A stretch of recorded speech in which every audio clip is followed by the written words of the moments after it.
I braved the 7 seas, lost in time, seeking out freedom far and wide, with a heart burdened by the night. The spirit yearned to be a bird in flight.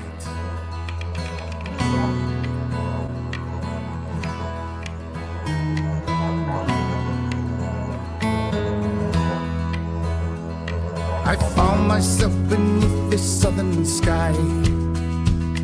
It taught me the song of goodbye, but I never could run from my mind.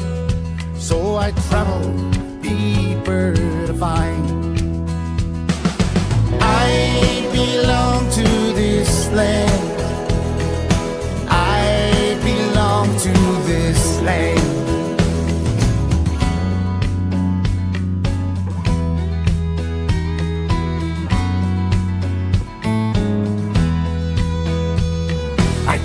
Across this red hot dusty land, so far and so foreign from my mother's hands, and the people, they spoke in different tongues, and I knew this is where I belong. We belong to this land. We belong to this land. Belong to this land. We belong to this land.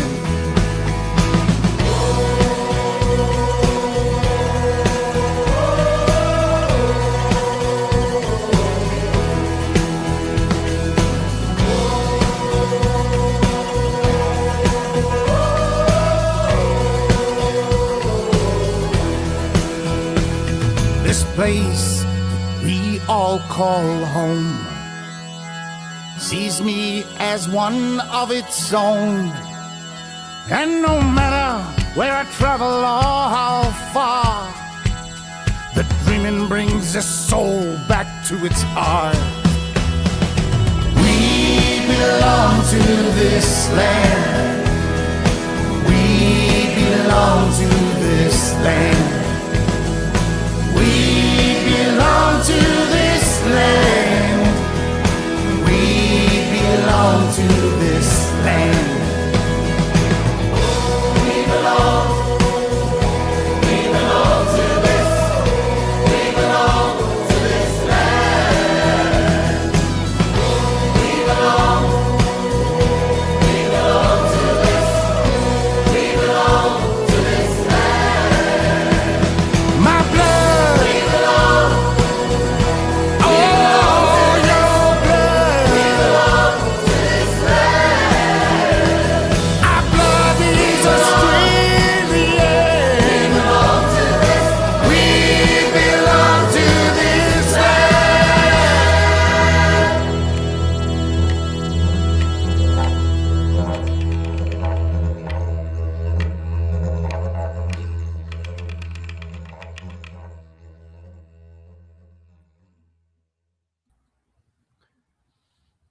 What a wonderful way to start a Sunday morning. How brilliant was that, man? Yeah. Do you want to introduce our guest? So have we got Colin on here? I was going to bring him on. Do you want to do an introduction and we just bring him on? Colin Lillie may well become the most famous immigrant in Australia. He's famously married to Jacinta Nampijinpa Price, who is leading contender for leadership of the Liberal Party. Get rid of the old right-wing guard and bring in a bit of fresh blood. He's also a very, very accomplished musician in his own right, as you could just see from that song, This Land. And there is a documentary about to be released called This Land, which is about the making of this song. And he goes around Australia and talks to all the different people that make up and their participation in the song. So at a time when there is a lot of talk about the failure of multiculturalism, that we've turned a successful immigrant country into a polyglot country without a core. This is a very timely song. He believes that we can be unified through art, that art is basically the voice of the gods that will bring us together and unite us as a country and heal the wounds, not just of our personal past, but of our national past. And here we have the very famous, very accomplished Colin Lillie. G'day, Colin. How you going? Welcome to the cafe. Hey, Michael. Hey, John. How are you? That was fantastic, brother. That was seriously fantastic. Thank you. Yeah, great song. Yeah. Thank you very much. Thank you. Took it. I was just thinking though, when I was in Broome once, I found these graveyards of pearl divers who'd come from China, 100 years ago or something. Their family wouldn't know where they were, so they're born in China and they die in Broome. And it's interesting for you that you're born in such a different environment, as you say in the song, from your mother's hands. And then here you are in the heart of Australia, the red heart of Australia. It's such an interesting journey. Yeah, it's a strange one. Like for someone like myself, I think when I was listening to the Men at Work, Martin Down Under, like, would you call it, like when I was a kid, to think when I was singing that song as a kid that I would be actually living here. It's something that I never imagined, and never imagined to be somebody that would be singing songs, writing songs and performing music either.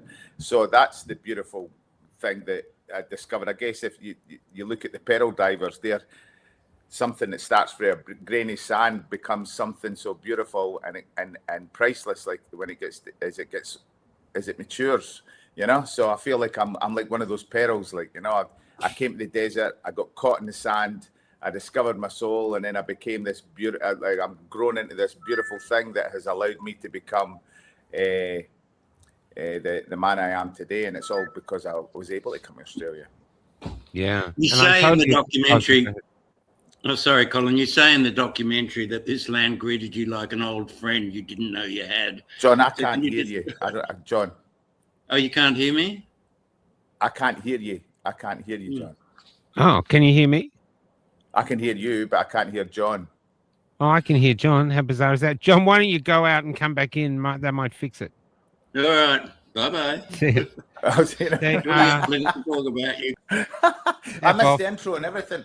I hope it was nice. I was going to say, I hope he's saying something nice about me there, like so. Yeah, no, he was saying that we had a great guest, so they fell out. So he just got you up as a substitute. He said, he said, me, Johor, he'd come on. No, he was really great. There's the other thing too. When you're talking about art, I 100% agree with that. That is my religion. I really believe in all the troubles we're having now, the one thing everyone's missing is the importance of art, new art right now, here, writing about this time, not using old songs written for other times. We need new art to re-identify ourselves as who we are as Australians. And that's what I think your song does staggeringly beautifully. Yeah. Thanks, Michael. Yeah. I guess I was very surprised. I was expecting that, the art today, like, especially with the woke cancel culture that goes on, I was expecting them to create some new form of art that would be exciting, that would highlight exactly what it is, the message they're trying to say. But you're right, all they've done is put people in boxes, and they've just become a moment of mediocrity and a creative space where it's a safe space to create art that's safe. And like that. So I am slightly. It's not like it was the 70s. It's not like it was the punk era came out and change had to come, and change came and everything was part of that change. Art, punk, the whole being able to express yourself. What came out of this new way of looking at art or presenting art was that the freedom that art was fighting for in the 70s was now being taken away from the artists, if that makes sense. And then you've got all those 70s punk rockers going, why on earth, what were we fighting for then? Why on earth did we basically say and do the things? So I appreciate that very much, like that, what you were saying, because that's what it's about. It's about re-energizing and saying, look, come on, we're better than this. This is what, this is why we're artists. Yeah. Well, I think art, especially poetry for me, is is God's way of untangling our souls. You get all this mess in you, and then out of that crap, you have a song, or a poem, or a piece of art, or something that makes sense of it. Yeah. And other people see it, go, oh, I get it. And this is how we communicate. So I think it's our connection to God, to be honest, or the gods. I've got an idea that beneath us all is like this ongoing river of poetry, and our lives, our separate lives, are like the geysers, are like the songs of that one connected poem. And that's why I think they've cancelled artists. I think they've done that. I got cancelled as a playwright because they know how powerful we are, and they don't want us out there. Because that song could bring a country together. That's not what they're trying to divide us. The last thing they want is the song that fixes that divide. So suddenly become dangerous for creating something beautiful, and that really shows how lost we are. Yeah, and I think that's the thing that what I'm hoping for from the song is that I can create a school musical from it, and that then each of the artists that are in it become sort of animals of Australia, and then you have the little boy traveling through the country creating his song, and then basically from that they've all got their own unique little song, but they all come together, and so that's the plan. That is the ultimate plan for me, to take it to the point where we're putting it in the schools and we're sharing it. Sorry, John, how are you? Well, can you hear me now or not? I can hear you. I can hear. Oh, you can hear me, Colin? I can hear you. So what you're saying, which is very radical, is that unity is our strength, not diversity. Is that what you're saying? Yes, that's what I'm saying. I feel that. If I hear that word diversity is our strength one more time, I think you just probably lost 2 Facebook pages just for my comment. I think diversity is conformity. That is all diversity is. Yes, it's all. That's all you do. Of course it is. Yeah. Unbelievable. So can we shift straight to the political for a moment? The new hate laws that have been just jammed through Parliament in a single day have basically woken up the country in a way that COVID did, really. It's just like you can pass laws without consulting anybody. You can... how is this even possible? 6,000 submissions they never read, of course, because they altered the legislation on the morning it was jammed through both houses of Parliament. So how is that going to impact on the nation and its creativity and its artists and its people and its public discourse? I think it's going to be a night. Well, they said it was like, if we go back a bit, in Scotland, they came up with the similar laws before they came up with them in the UK, and they said it wouldn't affect festivals like the Fringe Festival. It wouldn't affect certain aspects of how art is created, how stories are told.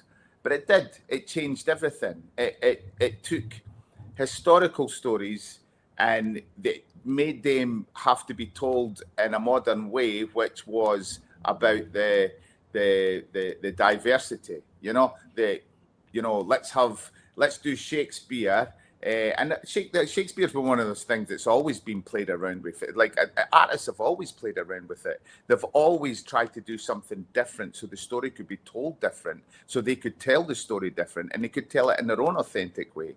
But now it seems that the laws over there were forcing people to have to do that. So then if you're being forced to do that, I believe something's been taken out of your authentic art, and then you're not able to create the art that your soul demands you to create. So hate laws are basically saying that if you want to have a story that has an argument or a fight, and it's based on some cultural breakdown, or it's based on some race or a religious argument, then the artist or the creator is going to second guess everything that they're doing just because they might think they might be breaking a law. So it's also a bit like when you're trying to, like when we were home recently in Scotland, sitting around in a restaurant, and us being the kind of family that we are, having an open conversation about the things that we were seeing. And then watching people look at us and we're going, oh, we're not in Australia, because people were sort of looking at the topics we were talking about, and it seemed it came across that they were very, oh, you can't really be talking about it. You've got to be careful what you say because you might get in trouble, you know. And if that's the case, then authentic stories are going to die, because no longer will we be able to just share our truth. We'll be sharing a form of it because we'll be afraid to speak our heart. Like, because at the end of the day, it's a weird collusion. It's a weird collusion between bureaucratic agendas and government propaganda and the media, which always dignifies extremes. So the muddling middle is just completely left out of the entire public debate. So, you know, as long as you're from some ethnic minority or you've just arrived or whatever, that's all fine. But if you're not a minority of some kind, you've got no hope of getting into the media and no hope of entering the public discourse. So you are ignored. And I think part of the curdling of Australia, the sadness that you see around you, is that the stories aren't being told. Nobody's listening. It's a defeated population which has been entirely cut out of the public discourse. What do you think? You're in the middle of the country. You see a lot. I think if we look at Stalin and Hitler, what was the first thing they went for? What was the first thing that those two regimes went for? Those two political movements, they went for the arts. They attacked the arts, and they attacked the arts by removing the things like satire, you know, freedom of like the cabaret. That's what Hitler went for. He went for the cabaret straight away, because that's where the majority of the nation would go to watch their comedians. They would watch their bands and stuff. And then Stalin created a narrative, you know, the communist realism, like, you know, like that was basically about creating movies, stories, and songs that aligned with their way of thinking. So then the nation was flooded by these. So I feel that, like, when we're here in the middle of the desert and you're in Alice Springs and you see Alice Springs, I've always said that Alice Springs is like God's petri dish. You know, we've got this beautiful place and God drops things in there to see what happens. And if it doesn't work, we go, oh. It's been I've never lived anywhere in the world that has been so tolerant. I have never, tolerance is a beautiful thing when it is everybody is doing it together, when everybody tolerates it. But it's now become a thing where only one group of people are allowed to tolerate, and the other group of people are allowed to behave whatever way they feel like. And you know, it's at the end of the day, it's like a family. Like, you know, you've got a family, and if the whole family's behaving badly, but only one person's tolerating it, then that becomes abuse. And when that abuse happens, then something uglier comes out of that. And it might not come out straight away, but it'll come out further down the line. So if we're going to tell people in and around Australia that you must now tolerate, you must constantly tolerate, and if you don't tolerate, then you can be criminally charged, or you can go to jail, or you can be fined if you speak up on what your eyes and ears are basically seeing and hearing. If you express that, then you could be charged with a criminal offence, because we want you to tolerate. That's going to end up being abuse, and when people get abused, you know what happens. And that's not me trying to be a conspiracy theorist. That's me saying history, the past, the things that people have had to go through before us shows us, you know. A critique that the Muslims often make of multiculturalism is that if you believe in everything, you believe in nothing. And ironically, people think that they would embrace multiculturalism, but in essence, they often don't. If you believe in everything, you believe in nothing, and that's kind of what you're talking about. Yes. Yeah. But I'm saying, but if you believe in God, then you do believe in everything. So, like, you know, it's like you have God in your life. You have a higher power. then it is that you do believe in everything, and it's understanding that if like this is where I get crosshairs, and this is where I get sort of confused with many of things. I look at the world and I go, okay, you don't believe Christianity and Islam is just a seriously bad divorce that happened in the Old Testament. That's all it is. Like one mob went with one person, and the other mob went to the other, and then at some point they're coming back, you know. And you know, the arguments and everything we see in this world in regards to faith, we've seen them all before. It's just at a different era, and it's just a modern time. And you just live in a world where we look at us. I'm in Alice Springs. You guys are all over Australia. We're here communicating. We live in a world now where it's instant. We see it straight away. But with the different faiths, it is the idea that one is better than the other. That is all it is. And it's like, that's the bottom line, because if you take it into its core values of what each of those faiths are, it is about believing in a higher power, believing that we are here to serve a purpose for that higher power, and it's meant to be love, you know? And I'm going to start sounding like a hippie in a minute, but like, you know, it's love. It's love. And you know, it's harder to love than it is to hate. It is so much easier to hate. It is so much easier to go, I hate you, than I love you. Like, because love means to work at something. That is what it means to do. Hate doesn't. Hate means not to even bother at looking at how you can fix it. Right? These speeches have taken love out of the idea, because it's made the current government an easy job to do nothing, because it's easier to hate than it is to love. And you've made a very powerful documentary on the making of this song called This Land. So when will that actually be released? When will it become available to the general public? Because it really does include all sorts of elements from all around the country, and speaks to the division that we're currently experiencing in the country. So, yeah. Yeah, so the documentary, I was hoping to get it out on Australia Day, but that didn't happen. And Miss Pauline Hanson had her big movie come out anyway, so it would have been lost in the whole thing.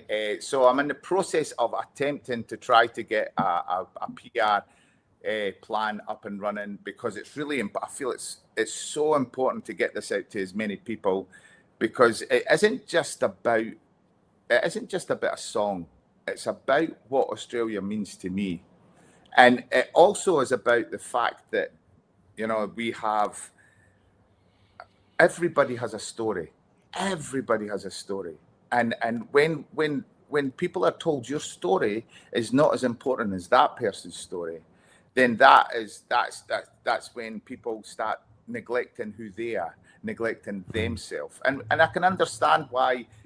You know, I'm married to an Aboriginal Australian. You know, I've seen what happens in communities. I've watched, and I learn, and I feel, and I've got empathy, and I've got my own story, and I can, like, what you need to know your own story so you can connect. Everybody can connect together. So the documentary is something that is where I feel it would be great for it to get into people's households. It would be great to get it into schools. It would be great to get it into like onto Netflix or something, because have you considered the Albie Mangles approach? Sorry, Michael, what's that? Have you? There was when I was about 12, my father took me to a town hall, and in it was this crazy-looking wild man, and this was like in the 70s. His name was Albie Mangles, and he travelled the world and made his own documentaries. He just wanted to be free, and he took it to town hall after town hall. In those days, there was no internet, no Instagram, no one was going to fund him, and yet he made a fortune. And because you're bringing Australia together, if you go through the top, you're going to go through all their filters, because they just want to divide us. I'm sorry, they do. Yeah. But what if you came from the bottom up to town halls? Because every single town in the country, even some of the ones where they're like ghost towns, they still have these iconic town halls. We were taking plays there. They've actually got stages that haven't been used, Yeah. bats in there. And what they do afterwards is they have cup of teas and they all sit there, and that would bring people together. So not only would they watch the documentary, but then you could bring people together for an hour, hour and a half afterwards, sitting there talking about the documentary. So Yeah. that actually it could actually be transformative rather than a Netflix where they watch it and then screen to the next thing. And so it Yeah. could be, so, and you could make people, because there was a thing to try bring people back to town halls, because going just back to one thing you said about we have so many ways to connect now, and we do, and yet even though we have more ways to connect than ever, one of our greatest pandemics is loneliness. Yeah. I agree with that. And so Totally this agree would with be that. a way to actually use art and afterwards, and you wouldn't have to be there every one. It's just here's the documentary. What do people think? Come down and have a seat. Yeah. So it could just propagate itself around the country. Yeah, I was actually thinking of something similar, but more of a Q&A thing at the end, which was like which was, but that's something that's a great way of looking at it, is taking it, just hoofing it round and going back on the going back on the tour. That like and it's also adapting what I already know with the work I've done previously and taking it that way. I'm fortunate that I've had a lot of support from the IPA, and they've helped. They're working on creating an education program to get it into schools through the. But yeah, so with the IPA, they've really helped me to connect with people, because one thing I didn't want to do was ask the government for any money. I did not want to ask the government for a single penny. And it's been funded by hardworking individuals who basically just wanted to see the change happen. So yeah, taking it to those individuals who have helped fund it, that sounds like a much better approach on how we could do it. So that's something I'm going to look into that, Michael. I'll look into that. And your conversations, like they're saying here, true regard, they're a forgotten resource, but it's because you're actually going to start questions. And the beauty of it, there's people there that can get together rather than a Q&A, get together and talk. Then they're allowed to propagate the answers. You know what I mean? Yeah. So, Colin, you're talking of stories. I mean, there's stories falling out of the trees in Australia. I mean, Michael's just been driving all around the country and produced this beautiful book called Goodbye Road, Australia's Broken Heartlands, which is a lovely book. And but you've got your own very vivid story, going from being a bit of a wild lad, from what I can gather, in Scotland, to coming out here and ending up in the top of the river. I think you've been very open about your history and all that. So do you mind just talking about that? Because a lot of people don't see the opportunity for redemption. They go down a path, they drink too much, have personal difficulties, all the rest of the addiction story, and they feel there's no way out, that there's no personal redemption. So if you don't mind, would you mind talking about that side? Can I add a little bit to that too? Just to add to his questions, how close to train spotting was your youth? I think anybody and everybody who grew up during the 80s and the 70s, 80s and the 90s, in Scotland, were connected in some way to a life that was very similar to train spotting. Edinburgh was a very sinister, dark place then, and I had a lot of, although I was from what you call the sticks, the folk for Uptown would say I was a tutor for the sticks. I was certainly somebody who didn't want to be where I was, so I was always looking for a way out, no matter what. I was trying, and it didn't start as me trying to get out in a physical sense. It was me trying to get out on an emotional, mental sense, and that's why alcohol and drugs was such an easier option, because I could stay in one place, but I was escaping. So I thought, so for me, I was definitely somebody who ran, and I guess I worked up in Edinburgh. And the first job I ever really had, I had jobs when I was a kid, like paper run, and I worked in a local club collecting collecting bottles and glasses, but that was only because so I could get close to drink, like, you know, at a young age. So I was getting drunk, and you know, you end up in a situation where you are, in a physical sense, thinking you're bigger than you are, and then you have to become bigger than you are, because each time you take an approach, you end up with a bigger bloody nose or a bigger black eye. But yeah, I guess my story is very much similar to like that. I always took the attitude once I came into recovery that was always somebody, you know, somebody worse off than me. You know, like my relationship with my dad now is a lot better than what it was then. My relationship with my dad was a very volatile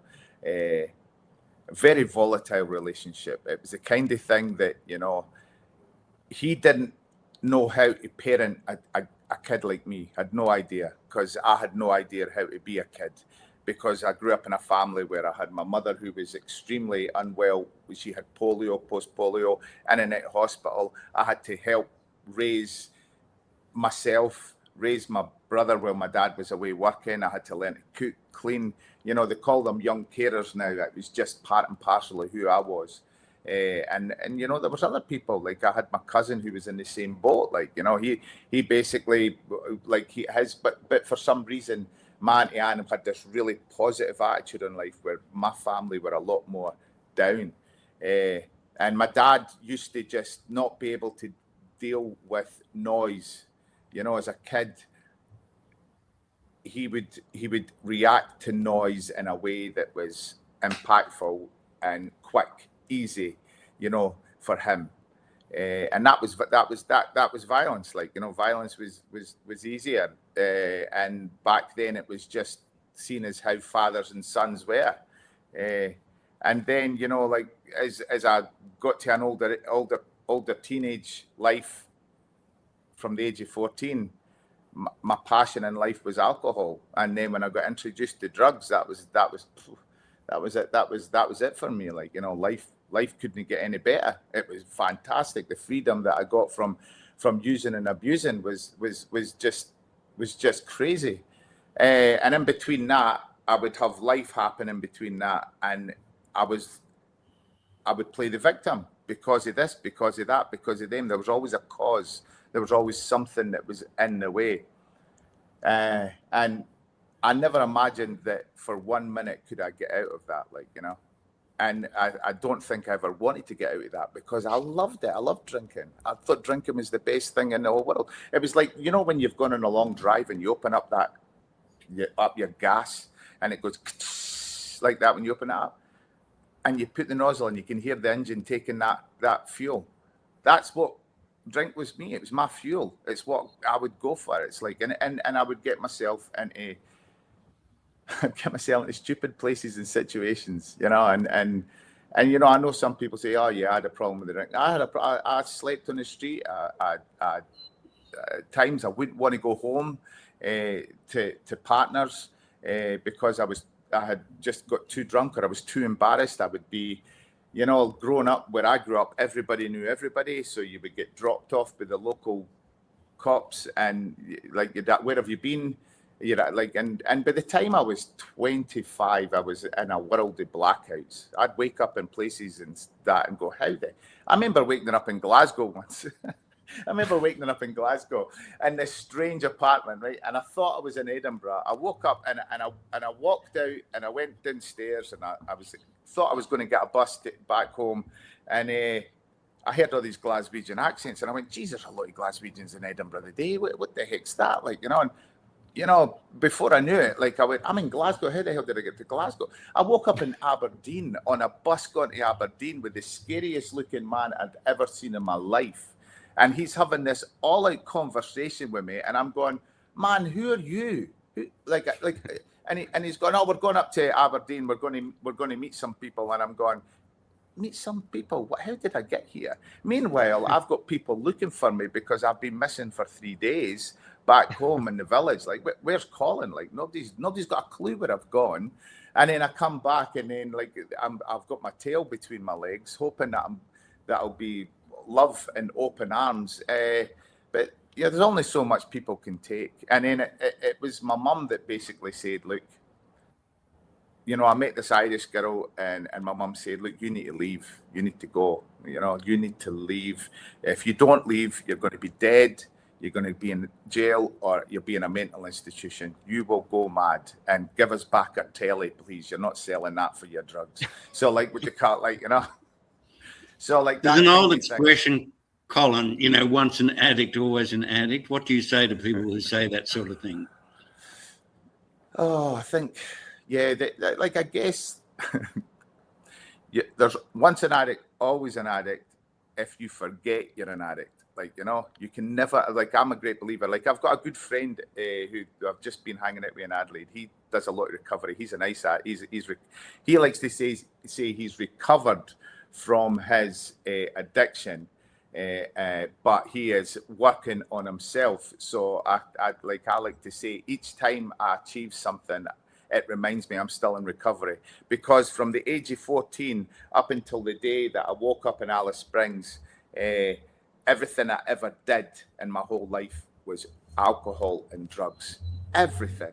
There was nothing that I did not do that wasn't connected to. So when you wake up with the sense that once an addict, always an addict, of course, I am always in recovery. Because if I forget that, then that's when the monster can sneak back in. And I know there's a lot of people don't understand that. And I don't want anybody to understand that.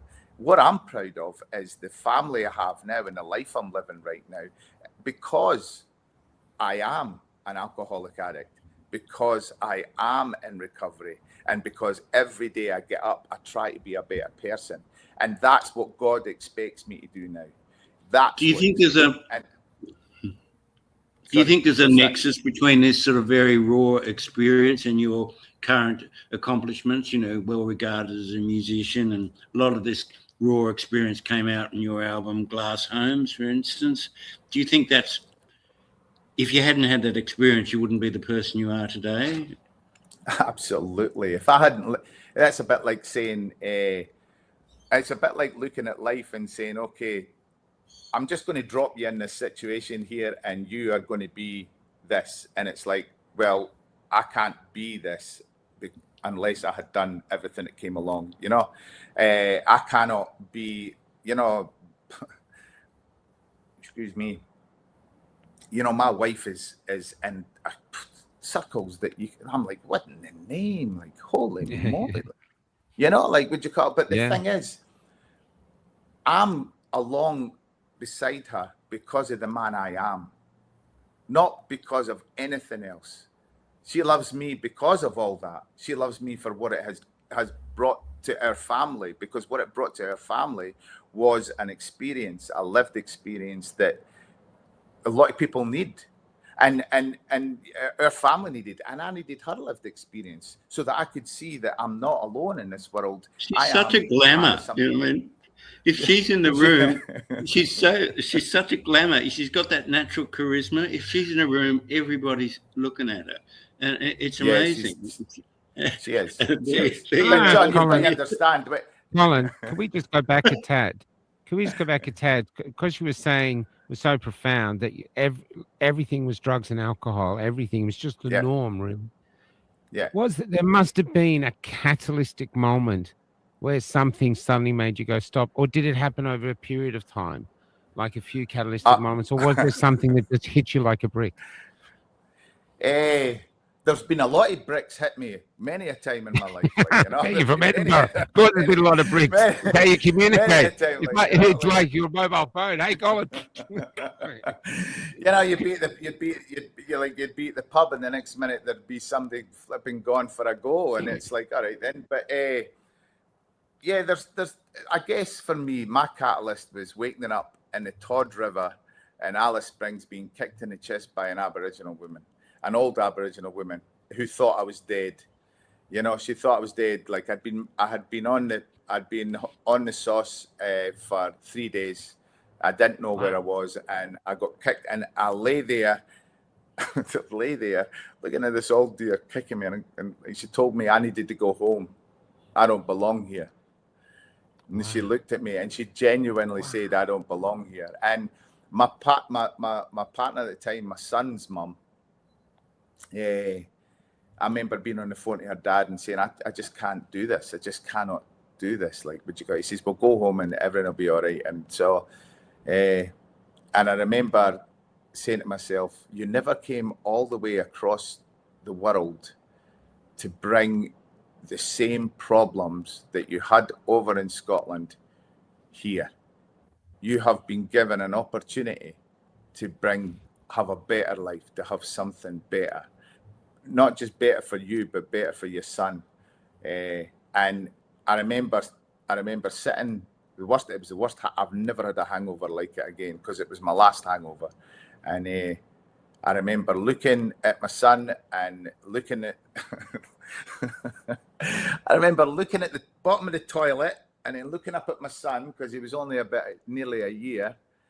And I went, nah, I'm not having this anymore. And I remember the pain in my side, because I think that old women thought, oh my God, we can't have a white man found dead here. We'll get the blame for it, you know. And I call it, like, would you call it the Aboriginal CPR, you know, just kick them until they come back to life. Also, can you point out the Todd River is famous because it's often dry. So for the people overseas watching, how much river was in the river? How much water was in the river? There was nothing. That's why I was in it, because it's like you can lie there and it's like, would you know?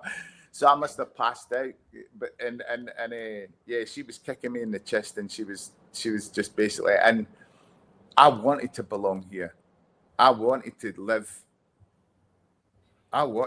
here because I discovered something in me that I had never ever felt in my whole entire life. I felt I had lost my soul. And, you know, when you feel like you've lost your soul, and I was raised up fairly religious, like, you know, I was the one that would go to church because it was my sense of freedom. I could sing in church. I could belong to something great, right?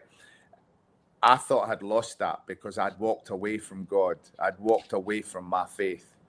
And, you know, I went, as we were talking about earlier, I went looking at other faiths to see what it was all about. I mean, my family were Protestant, and my grandmother heard went to Catholic chapel, and she wouldn't talk to me for a month because she was so angry with me that I had gone to chapel.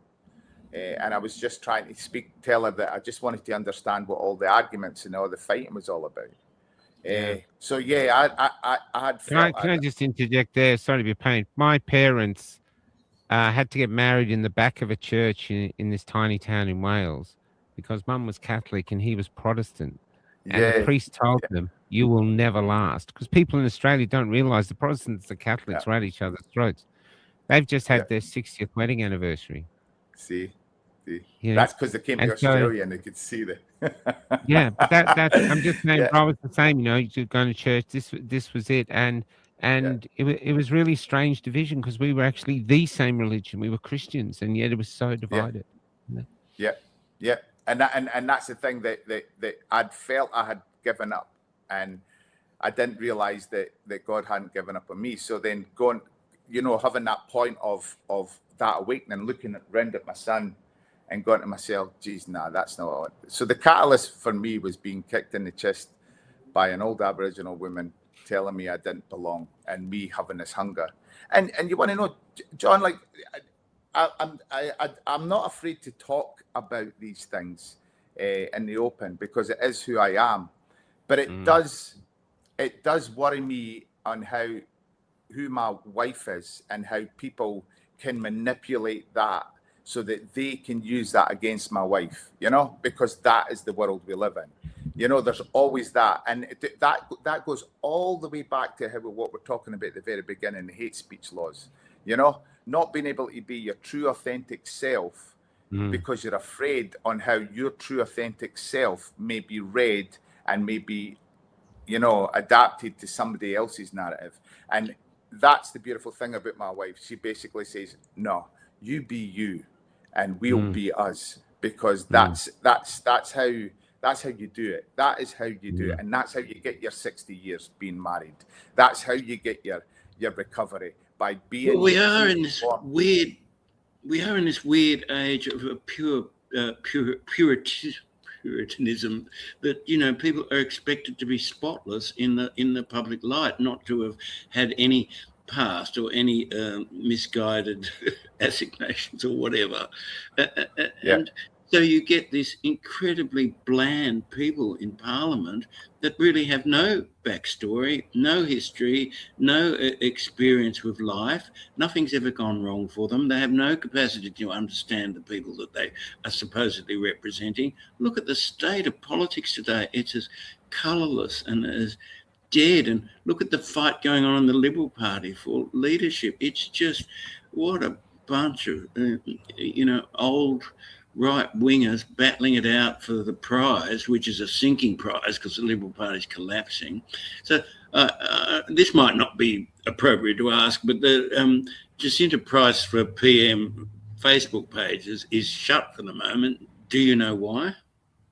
I've got no idea. I didn't even know there was a Jacinta Price for PM flipping. Yes, there is. It's got 107,000 followers, and they're really they love it. They really and it's got really broad support across. And traditionally, the agencies, the intelligence agencies, usually shut down any you know, anti-immigration movement or anti-vax movement or whatever, once it pops over about 100,000 on Facebook. So I don't know whether that ties in or not. Oh, really? I don't know. That happened to me. We got we had 106,000 Facebook followers, and we got to Darwin, they took our follow button of us. So we would have had 200,000, and then one day they just took it down. They just took it down. And all I was posting, because all I do mainly is just let people speak, because I realized most people are not allowed to speak anymore. So anyone courageous enough to speak, I let them speak. And I do it unedited, like historical documents. So some are a bit boring, but most aren't, because most people, like you would know from your upbringing, especially working class people, but most people are great storytellers. They've forgotten. Yes. They know how to hold an audience. They know how to tell a story. They know how to round it up. It's in us. And I think that's the way we used to communicate. You know, you turn up and we'd have stories to bring. And so that's sort of what they're shutting down. There's a great thing. Do you think, from your perspective, where you're watching your wife and everything, but you're watching Australia itself, do you think this other side that has this agenda that wants censorship and all this literally has a vision of they're trying to reach, and they realize they can't reach it if the rest of us are free, because we're going to ask them questions and their ideology is based on bullshit. And so if we debate it, it falls apart. And so that's why they don't want debate. I mean, they don't. I see your wife debating in Parliament. They don't like debating. It's just like, you're a racist. When it comes to Jacinta debating, nobody wants to debate Jacinta because there's a truth in what she does. And you're right. It's like, you know, the thing that, see, I've got to be careful here because I could get in trouble, and not in trouble but in trouble for my wife. And if my wife is mad with me, oh my goodness, that becomes something even worse, fellas. You've got no idea. So if they're looking for Jacinta to be PM, I would not like to see what happens to anybody that gets on the wrong side, like, you know, like, because it'd be like, that's it, like, you know. But I guess, like, I want to go back to what John was saying about the how he feels that there's such a greyness in politics now. But John, that's the whole world, isn't it? Look at what we're talking about: art, literature. Look at even the news. It is all beige. Everything is beige. Everything's safe. It is a safe color. It is safety and conformity. That is what it is. If we conform, we are safe. And if we're not, and it's weird how we now live in a world where the books that we read, the stories that we hear, the songs that have lasted, the movies that have lasted, the plays that have lasted are all being created by people who were not afraid to be who they were wanting to be. That is the bottom line. That is the bottom line. And if and it goes back to that thing, to be an individuality is to be able to tell the truth about who you are to yourself, to look in a mirror and say, this is who you are. That is, for me, that's individuality. And it seems now we're living in a world where individuality is the curse of the planet, like, you know, as you're saying, Michael. To be, because real individuality is freedom. Is that freedom to be who you want to be without the fear of who you want to be. And, you know, people can sit there and judge others by, look at the way they dress, look at that. I mean, even, it blows my mind, even this whole idea that, you know, like I look at the way Jacinta gets treated sometimes because she's a female. She gets treated one way. Because she's an Aboriginal female, she gets treated another way. You know, I remember being in an event and I asked Mr. Abbott after the referendum, I said to Mr. Abbott, I said, can you explain to me why it's okay for husbands to bring their wives to events and everybody's happy, but then when a female politician brings her husband to an event, it is there's a different thing going on there, you know, a different thing going on altogether. And he looked at me and he went, no, probably because it's very male orientated. And, you know, when there's another male in the room that nobody really knows, then it becomes a bit more uncomfortable. And I'm going, but then is that not the wonder? Is that not the magic of what we're in this, being in this world, is coming together and learning all about each other? Is that not the Australian way? And part of the reason I did the documentary was because it's something that Mr. Abbott also asked me. He says, why is it Scotland, Wales, and that when they lose, they still have this sense of pride? And I said, it's because nobody's ever tried to take it away from them. Here in Australia, like, you know, nobody's ever taken away what Australia is, because what Australia is a beautiful idea, a beautiful thought that says, if you stand in any part of the world, you could be Aussie. But you couldn't stand in Kenya or Nigeria or China and say you could be Chinese. You couldn't, right? But you can say that here in Australia. And I feel that this old thinking that is coming across, people are coming across and they're not leaving at the front door of Australia, is pouring in. And because of that, we are losing that freedom. And hence, that is why we have more free thinkers coming out, doing podcasts like this, being able to allow people to speak their story, share their story, and show the world that there's nothing new going on here. But the new thing is how we're trying to shut down the storytellers. Like, you know, does that make sense?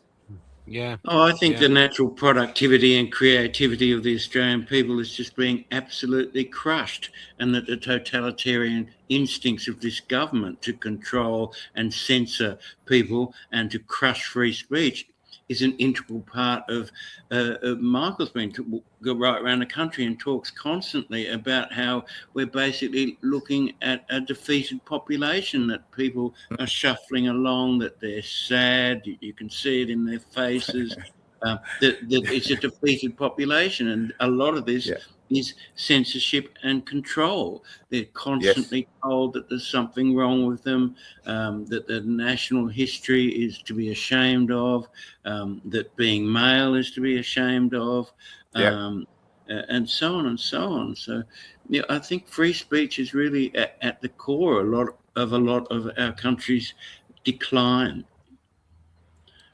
Yeah, and also we have laws already in place that can fight and can act upon the things that are happening right now, but nobody is willing to enforce those laws. Nobody's willing. No lawyers, no nothing. There was no need for these hate speech laws to come through. No need for them at all, because we've got laws. Because of, like, and I'll go back, like the Australian Constitution was created by people who were the descendants of people who had been abused and had been taken from their own land and brought here, and a mixture of so many other cultures and that Constitution was there to make sure everybody here would have a go, you know, like could have a fair go. But now it seems that people want to argue that Constitution, and I go, why do you want to argue something that is clearly has worked for all this time? And now, because you're arguing it, suddenly we've got all this hate, suddenly we've got all this violence, suddenly we've got all this discontent. Suddenly we've got all, and that isn't because of our constitution, it's because of what's been brought over from other places. Now, I'm only saying that because at some point I had to decide, do I want to be Australian or am I going to be Scottish? Am I going to be a Scotsman living in Australia or am I going to be an Australian? And I wanted to be Australian because Australia has given me a life that I could never have had in Scotland. No chance. And so I became Australian, or I like to say a Scozzy, because, you know, I've tried my best to get rid of this accent, which is an original Australian accent, I have to say, but I love being a Scozzy. The best thing I've ever done was come to this country and sit and listen and grow and become a better version of myself, and it's just sad to see. Do you know what was missing with the old hate speech laws? The theatre of it, the dark theatre. Was what they've done by doing what they've done, raced it through, which didn't make any sense. They've basically shown all our politicians to be powerless in the face of this draconian change, and they've come out with vague laws. So we've already had podcasters pull out because they're scared, because they're thinking, I might go to jail for what? They don't even know what for. So they're just going to default to silence. This is not about hate speech laws. This is about silencing dissent right across the country, and it's really going to put a question to the Australian people: how important is freedom to you and freedom of speech? Because now you will have to risk liberty to defend it, and or lose yourself and lose your own soul if you comply and gone, because you need, especially for an artist like yourself, you can't create, like you said at the start, you can't create through a series of filters. You can't create a song through a committee going, sorry, that word's wrong, this word's wrong. No, you've just got to get it out of you and then see what the universe wants to make of it. And that's what they're trying to crush. And it just keeps coming back to the fact that they're trying to sell us a future that is just not conducive to our souls, and we know it. Yep, and also I feel it's also the fact that they're not and this is the thing, this is the blinker thing, because if they just went like this a wee bit more, they'd be able to see that this is about a generation that's coming that is comfortable with not being able to see things on social media. It's comfortable with not being able to say this, or comfortable about holding within themselves their frustrations, their fears, and anxieties. Comfortable about creating art that goes through a specific different checklist. It's about the next generation. And if the generation is coming just we're able to see the freedom that it comes with them being able to say no. You can't say yes to everything. Like parents, like when you're a parent, you can't say yes to everything. If you say yes to everything to your kids, you raise self-righteous little shitheads, that's what you do. I mean, I was an arsehole, I was a complete arsehole. And part of the reason why my parents were the way they were, because I was an arsehole, right? Because I didn't know how to be anything else.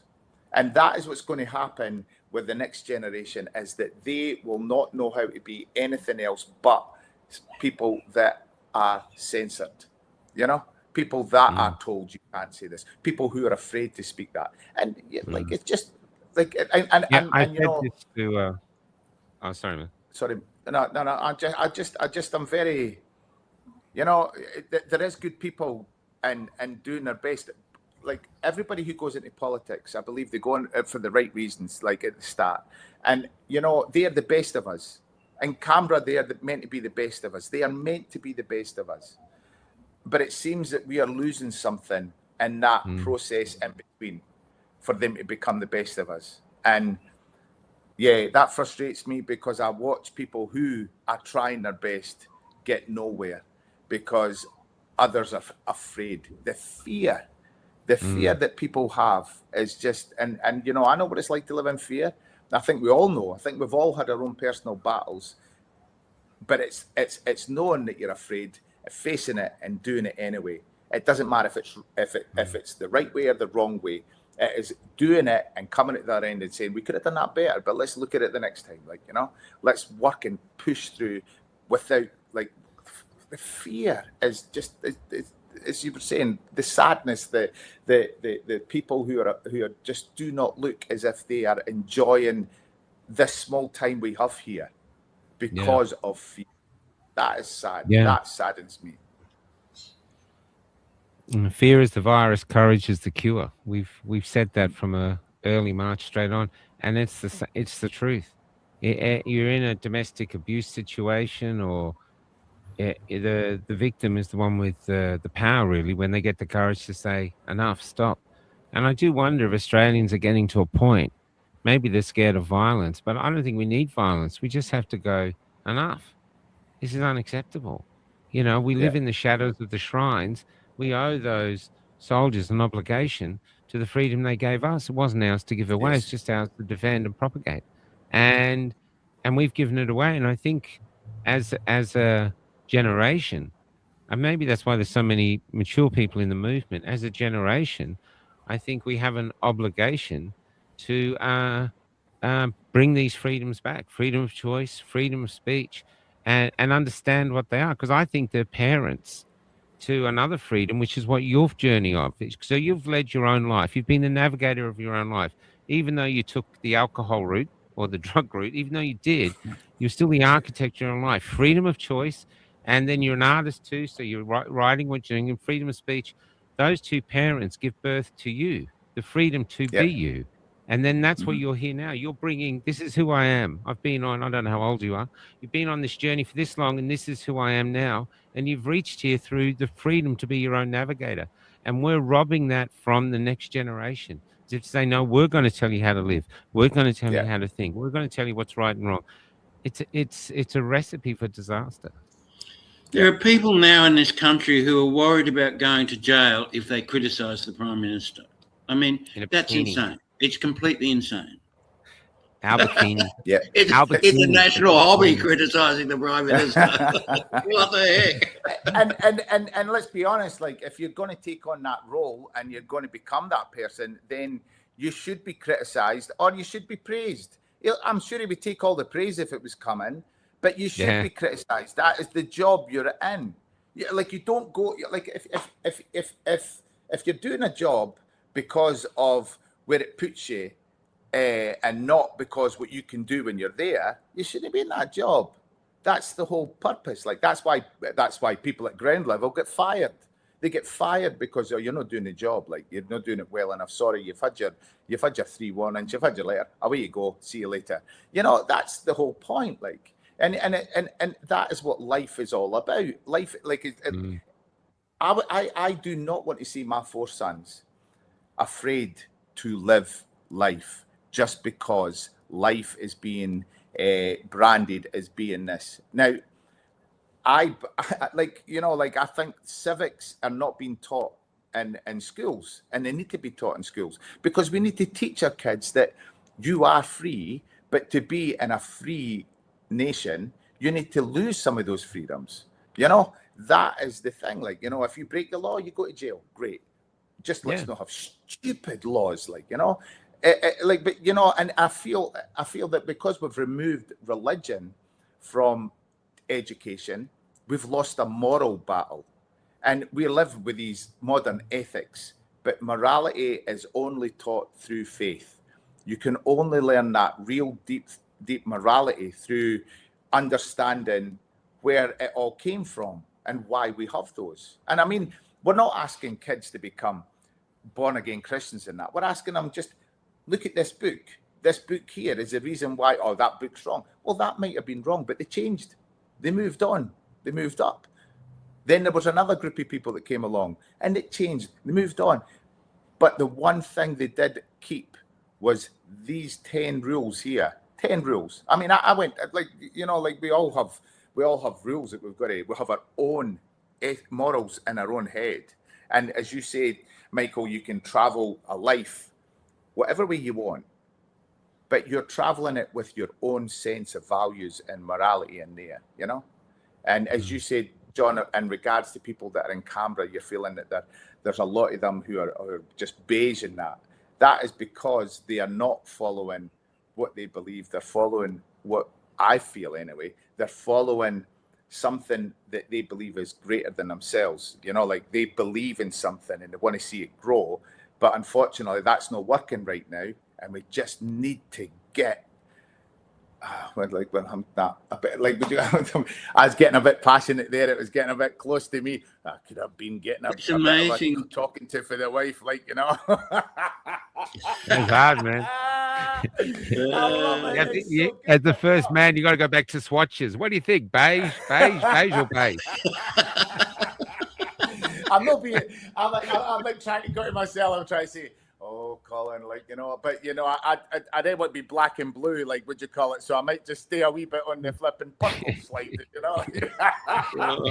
The first man with character, we can't have that. I mean, don't get me wrong. Like, I can walk with my wife. I love going to different things with my wife just because of where I've grown up and where I'm from. I'm always like, wow. Look, yeah, this is amazing. I totally get that. But like, I'm like, also like when it comes to hearing her talk, I love to watch how people are just like, oh, I never thought of it that way. But then action is where real change comes from. You know, yeah, and it's like, if you don't put the things into action, like the things that I got taught on how to get over my alcoholism and drug addiction, if I hadn't put into action the things that other people had done and had gone through and how they did it, and I would never be I wouldn't be sitting here. I wouldn't be sitting here. No friggin' way. Yeah. And that's the other thing. If we're going to change the past, if people want to change the past, well, let's change it to Santa. You know, like, what you call, make it worse than what it was, because it was, you know, like, give it something that we can all stand up and go, come on, let's move forward, which I think we've already got and everything that we're doing. But yeah, it's just, yeah, I got to be like, I almost gave myself away there, like, you know. So when you were doing This Land documentary about that song, the creation of the song, which I mean is incredibly well timed, did you think did you intend it to be a powerful political statement, or it's just become that in the post-Bondi, post-hate speech laws world that we're now stranded in? Did you mean it to be as political as it is become and has become? I don't think I meant it to be as political, because it all stemmed from me being cancelled. You know, I've only done one gig in a year. Like, I just did my Tamworth show, and the last gig I did last year was my Tamworth show. I've only done one gig. I'm not getting work, and it's all because of my wife being my wife. You know, it's not all because of that. It's also because I stood up. When October 7 happened, I stood up with Israel and my Jewish family, like, you know, my Jewish friends. Like, I stood with that, and you know, if I believe in something, I will stand up for it, and I will fight for it, and I will fight for it till the death. Like, you know, like, that's one thing I will do. I will fight for it. And the referendum, when I stood with Jacinta for the referendum, that just was me putting another nail in the coffin. I mean, I lost management when like, Jacinta was suing the ABC. I lost my management. I lost booking agents. Like, my career was just gone. It was just taking a dive from COVID to the referendum, to Jacinta becoming a politician, to the referendum, to now. So, you know, if people want to cancel me and they want to shut me down, I sat there for a while and I felt sorry for myself, went through the whole, oh, poor bugger me, and got angry and resentment with Jacinta. I decided, no, I'm going to do something different. I want to show why I love Australia, instead of people showing me why I should hate it, you know. And I could have easily have just went, oh, I hate you all, like, and become this miserable old fart, like, you know, sitting there. But, you know, I'm a father of 4 boys. I need to show them there's other ways of beating something that's putting you down, like, you know. So I think it was after the referendum, I was speaking to John Roscombe for the IPA, and I told him I had this idea where I wanted to do a song that highlighted everything that I loved. He says, oh, let's see how we can do that. So we went round cap in hand, and I had lunches, and I spoke to people, and that, and they supported it, and one or two people were great supporters, and they gave us a great bit of money, and you know, I got Wayne Davies involved, who was the guy who did the adverts for the referendum thing with Jacinta, and he tells a story beautifully. He tells it in a way that I am fully that brimstone and fire, like, would you call it? But he says, let's soften it, let's tell a story different. And I got my mate Brad who I've done a lot of work with, to help me produce the song. So at the time, and that was 2 years ago, you know, the project started 2 years ago, just at the end of just as we came out of the referendum and after the election result, we basically started really working on that. And I had no idea that what I was doing was going to be something that would be such an impactful, could be something so impactful that I could be doing something that I would be leaving a stamp that would help bring back that love. And it's not going to be easy. As I said earlier, love is the working part of life. You've got to work at it. Just like if you're in love with somebody, you don't always love them, but you have to, like Jordan Peterson, I love Jordan Peterson. He said that if those times that you're feeling like you're not loving your wife the way that you used to, and you're feeling really frustrated, you need to go back to that point where you did love them and get that feeling back. You know, and that's what I want to do. I want to create a feeling that people can go back to, so that they can feel that love again for what it means to be Australian. Because I've met so many people along this journey who are new Australians, or they are first Australians, as they like to call them, or they're like Michael. And basically, you know, for me, that is the golden thing. That's the golden thing. Jacinta says, when you're born here, you've won the lottery. I like to say, I bought my numbers. I picked the right numbers. So yeah, that's the thing. Like, so for me, John, I had no idea that it would come. The things that were going on, that have gone on, would what I've done would help that. Well, I we're think it's certainly hard, running though. out of time. 2 seconds, but, John. John, can I just get in? I think it's Absolutely. hard as an artist to write something you think, oh, this is going to change the world, or this is going to affect this. I think the song you wrote is just what's coming out of you at the time. And then once you have it, you go, okay, what can I do with this? It's very hard to write something agenda-based and make it a really good piece of art. You know, that's why Dylan, I think, got in a lot of trouble. Everyone says, what are you trying to say? What are you trying to say? But this shit was pouring out of him. You know what I mean? So he didn't really even know what it was himself. You know, but it just was right on the button at the right time. You know, and I think now, just for yourself, I just think it's never been a more important time to be an artist. And artists around the country, real artists, have a choice. You can either go to the false gods of materialism and fame and all of this, and there really are false gods, because if you get there and yet your art is hollow, you're just doing it to jump through hoops. Where now, if you're actually just to have the courage to let your absolute authentic voice out, put it out to the universe unafraid, well, then you are contributing towards balancing us towards the light. You know what I mean? It's this has never been a more important time, and that's the reward. I just got to say, most people don't know, but so when I came to Melbourne to be a playwright, and I'd only ever seen one play in my whole miserable life, an amateur Irish play, which really moved me. And I thought, I reckon I could do that. So I came to Melbourne, got an actress pregnant, had a few kids, so I had a few setbacks. But once the kids were at a point where I could get back to it, I became Australia's independently funded playwright. People just loved my work. I never read Shakespeare, couldn't understand it. It was just too head fucking for me. And I just really just enjoyed writing stories and putting it on. And just before they cancelled me at COVID, I had Bruce Beresford about to direct one. I had the Army using one of my plays, a suicide prevention play, because they said it worked with men. I've got that's in Edinburgh at the moment. They're looking to put it on in Edinburgh. And all this shit happening. And then they go, okay, you've got to segregate audiences. And I just put out a call. online and said, my company's not segregating audiences. That's a crime against the culture's soul, and I'm not going to participate. And I've been cancelled ever since. The theatres now won't touch me. We had a text from the ABC saying, because Michael has evolved into a lie-spewing anti-vaxxer surrounded by vile human beings, we can no longer support his work.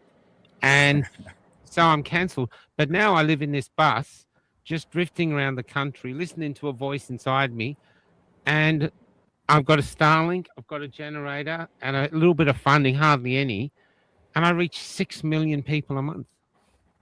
Wow. Which is how many Australian playwrights, fuck all, because no one goes to theatre in Australia. People, they're nothing, but now here I am, and I don't even know how it happened, but I'm still doing the same fundamental thing. I'm me. Yeah. I'm going to be me, and I don't fucking care what anybody thinks. And if you don't like me, don't fucking watch. Yes. Simple as that. And from I never played or wrote music in Scotland. Everything I do is done here. Since the day when I decided to stop all my fun stuff, as I put it at the beginning, when I thought I was going to stop being fun and I was going to be a serious kind of guy, when I stopped taking the drink and the alcohol. And the drugs, I basically started playing music, and that's when I found the voice that God gave me, and that's when shit started to happen. It started to happen in a way that it happens, and I'm just lucky that I've met some of the most amazing people I've met in my life. Have come out of me becoming sober and clean.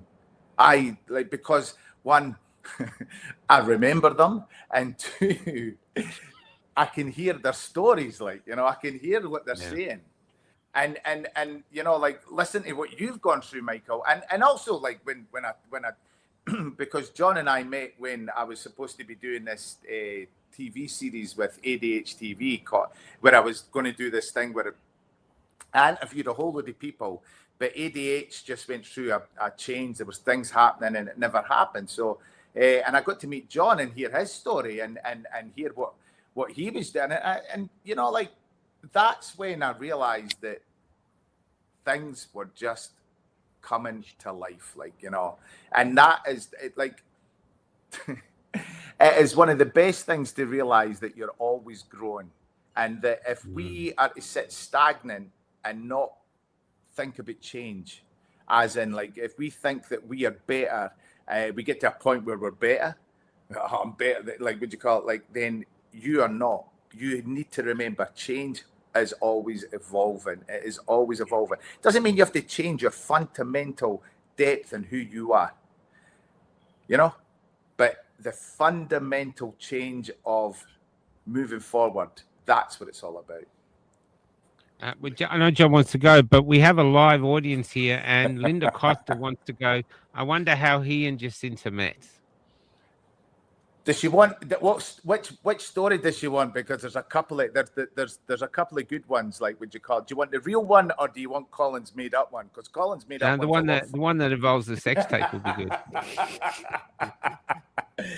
I like to say to people that I was happily walking down the street one day, and the next minute I had this sharp pain in my head. Woke up and I had a new colour telly and a couple of new kids, and Jacinta standing over me going, "You're claimed," with a big nulla.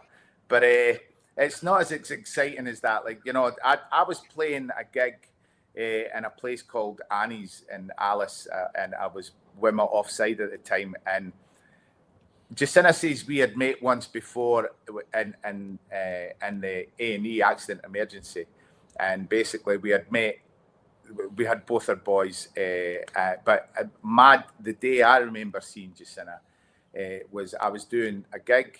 She walked in through the bar, and I just goes to him offside, and I said, "Who's that?" And he went, "Oh, that's Jacinta Price. She's on TV and stuff. She does Yamba's Playtime."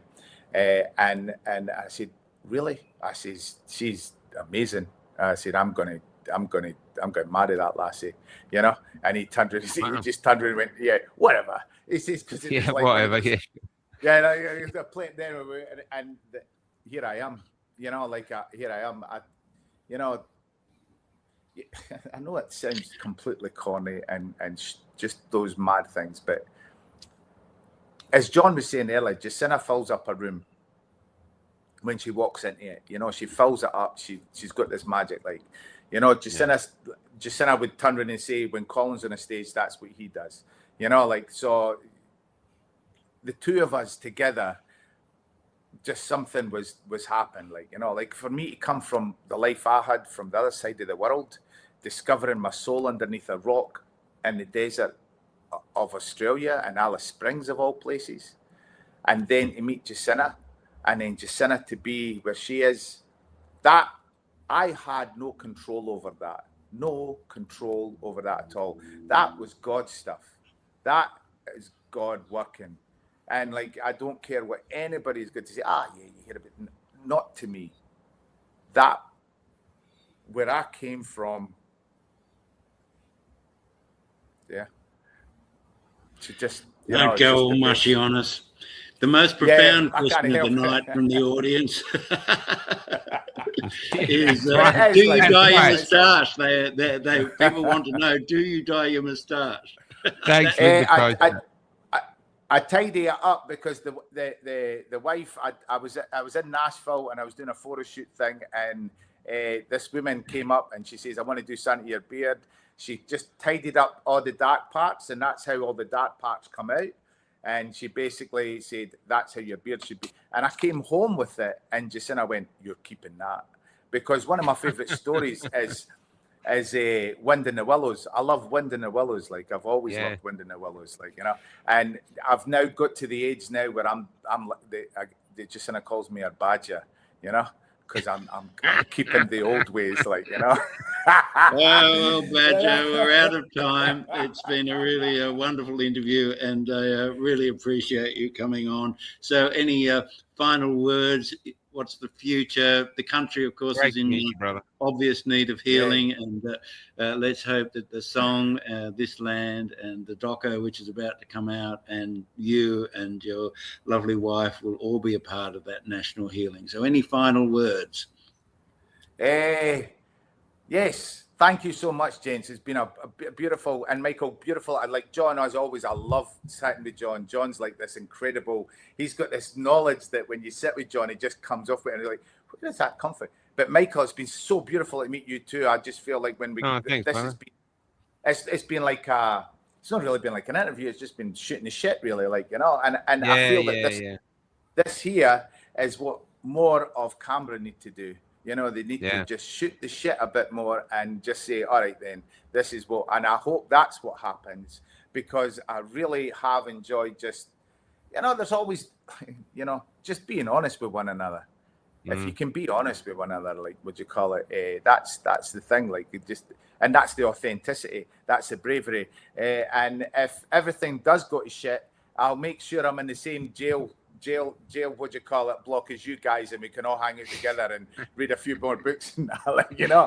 Can't wait to see what happens, like, you know. Well, there's a just to finish, there's I used to, when I was young, I used to get scared that I was a mushroom, you know, kept in the dark and fed shit, until I reached my age now where I realized I'm a mushroom.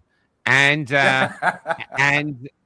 but one thing I have learned, or one thing I choose to believe, is that life can be really hard sometimes, but the gods gave us one thing to get us through everything, and that's each other. And that's why we can't be divided. We're together. This is how we cope. This is how we got here. So, it's been beautiful to meet you, Colin. Really, a real pleasure to meet you, brother. Yeah. And John, I want to say one thing just before. I don't believe the Liberal Party's dead. I believe the Liberal Party is going through a change that will come out the better, because I want to finish on this. I grew up in such a socialist nation. Scotland's such a socialist nation. It was such a socialist nation. And, you know, I never voted Labour in my life because I saw what socialism did to my community, right? It killed it. It did kill it in the end. It killed it in the end. And I was never going to be a Tory because that was a class thing for me. conservatism was a class thing. So I was SNP. I wanted independence for Scotland so we could do it ourselves, right? That was freedom, like, you know. But I went home this time and I saw what that SNP for the last 17 years has done, and it's done the whole yellow, you know, that diversity thing is everywhere, right? But what I will say is this: when I read about Sir Robert Menzies, and we call him Menzies in Scotland, he's no Menzies, it's Menzies. I read something that I felt I understood more clearer. And I just feel if we can return back to the coreness of what he was trying to bring, those people that we were talking about that in the middle will regain their voice again. They will regain their voice again. It's just that we need those in Canberra to be as brave as Menzies was and sharing that vision. That is all it is. That's all it's needing. It's just needing that, you know, strength. That's it. So I believe the Liberal Party will come back. I do. The rise of the muddling middle. There's something to look forward to. We'll be back next week at the same time. I have to say, you look very handsome this morning, John. Now that you've got the light in front of you, you're looking very handsome today. Oh yeah. Well, thank you. Look at that smile. Okay, we're going out with this song, this land. So we're going out with the same song we started with, and I'm going to play another song after it called "Awoke," which I was really listening to and really loving. So I'll play the two songs to go out with, and we'll see you tonight with Mark Aldridge and Dr. Oosterhouse. So take care, Colin. Thanks so much, John. Great show. Much love. Thank you, Colin. Thanks a lot. Bye. See you. Bye. Take care. God bless.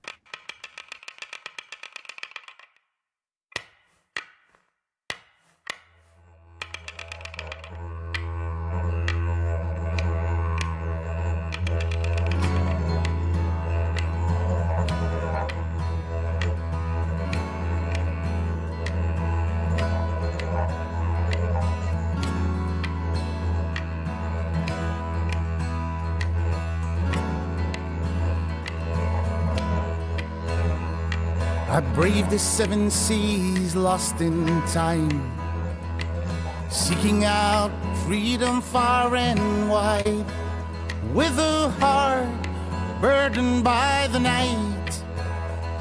The spirit yearned to be a bird in flight.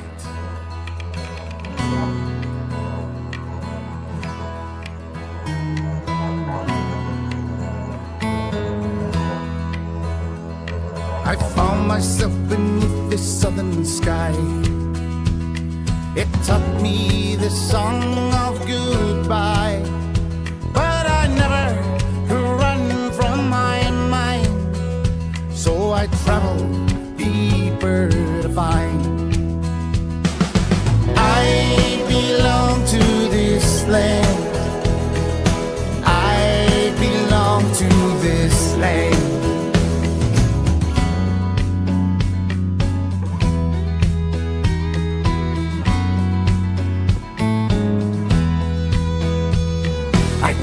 Across this red hot dusty land, so far and from my mother's hands, and the people, they spoke in different tongues, and I knew this is where I belong.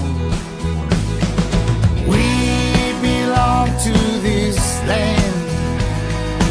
We belong to this land. Belong to this land.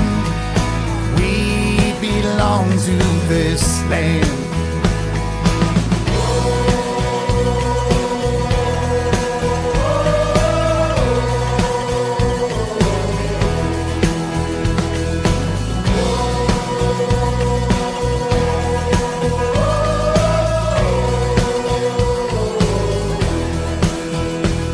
This place we all call home sees me as one of its own, and no matter where I travel or how far, the dreaming brings the soul back to its heart. We belong to this land. We belong to this land. We belong to this land.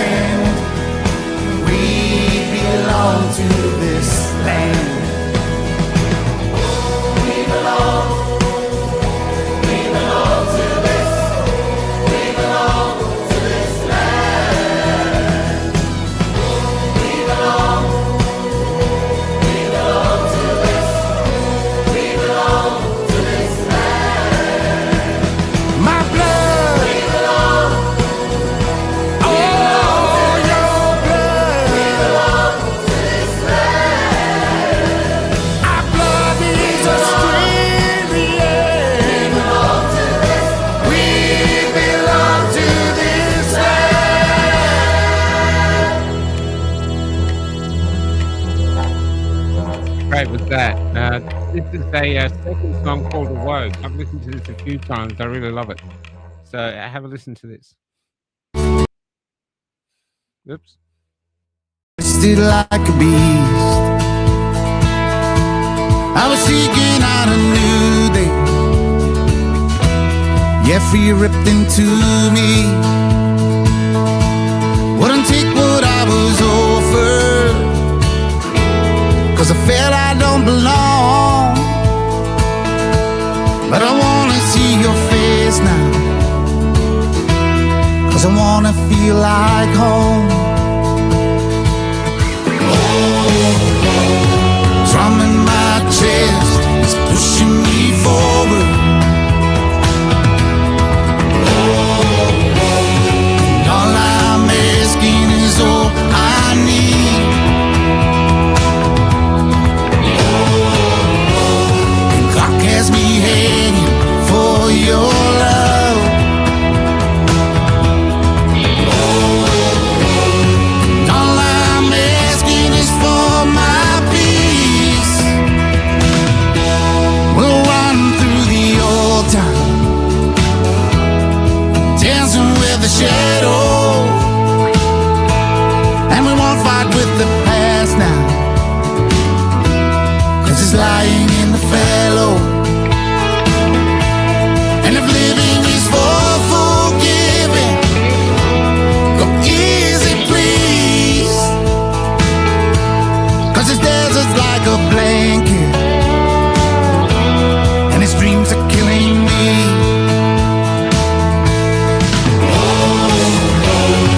Drum in my chest is pushing me forward.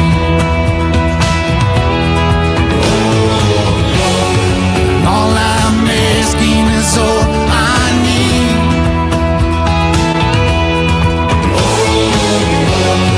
Clock has me hanging for your love.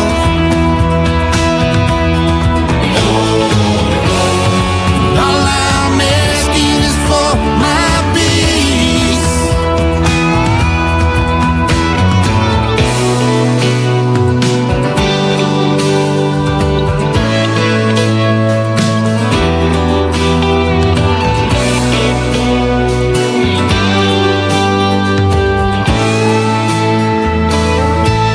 I woke from a dream,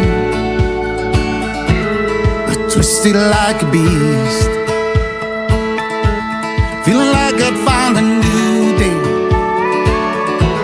the flowing from me. Now I'll take what I am offered, 'cause I know I belong. But I still wanna see your face now, 'cause it makes me feel like home.